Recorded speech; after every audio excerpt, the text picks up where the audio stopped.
ဒီဆိုင်ကစီဖြစ်ရတယ်ပေါ့ဆိုင်ကကြီးရတယ်ဆိုင်ကဘိန်းပေါက်လာလေးပြီးလာ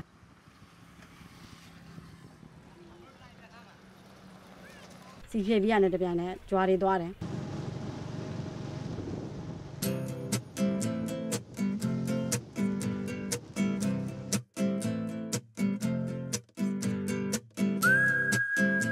ကျွန်တော်နာမည်ဒေါခင်စောယူကျွန်တော် proximity မှာလောက်တာ6နှစ်ပြည့်ပါ2006-2009မှာ AS ပေါ်နဲ့လောက်လာပြီးတော့ကျွန်တော်2009ကျမှမြို့နယ်တောင်ကံကောက်ကူပါမြို့နယ်တောင်ကံတယောက်အနေနဲ့လောက်ရတဲ့တောင်တွေကတော့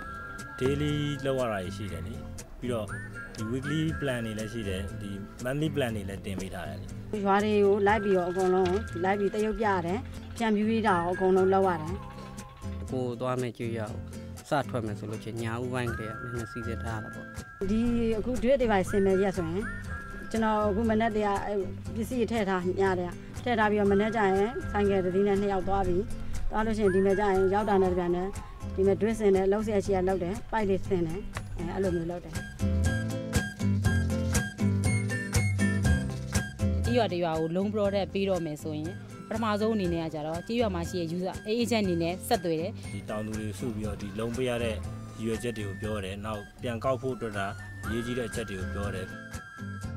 ရုံးကငွေရောက်လာတဲ့အချိန်မှာသူတို့ product လုံးထုတ်ပေးမဲ့နေ့ကို agent အနေနဲ့ဆက်သွယ်ပြီးတော့အဲ့ဒီရက်မှာပဲ user တွေနဲ့ product လုံးကိုထုတ်ပေးလိုက်တယ်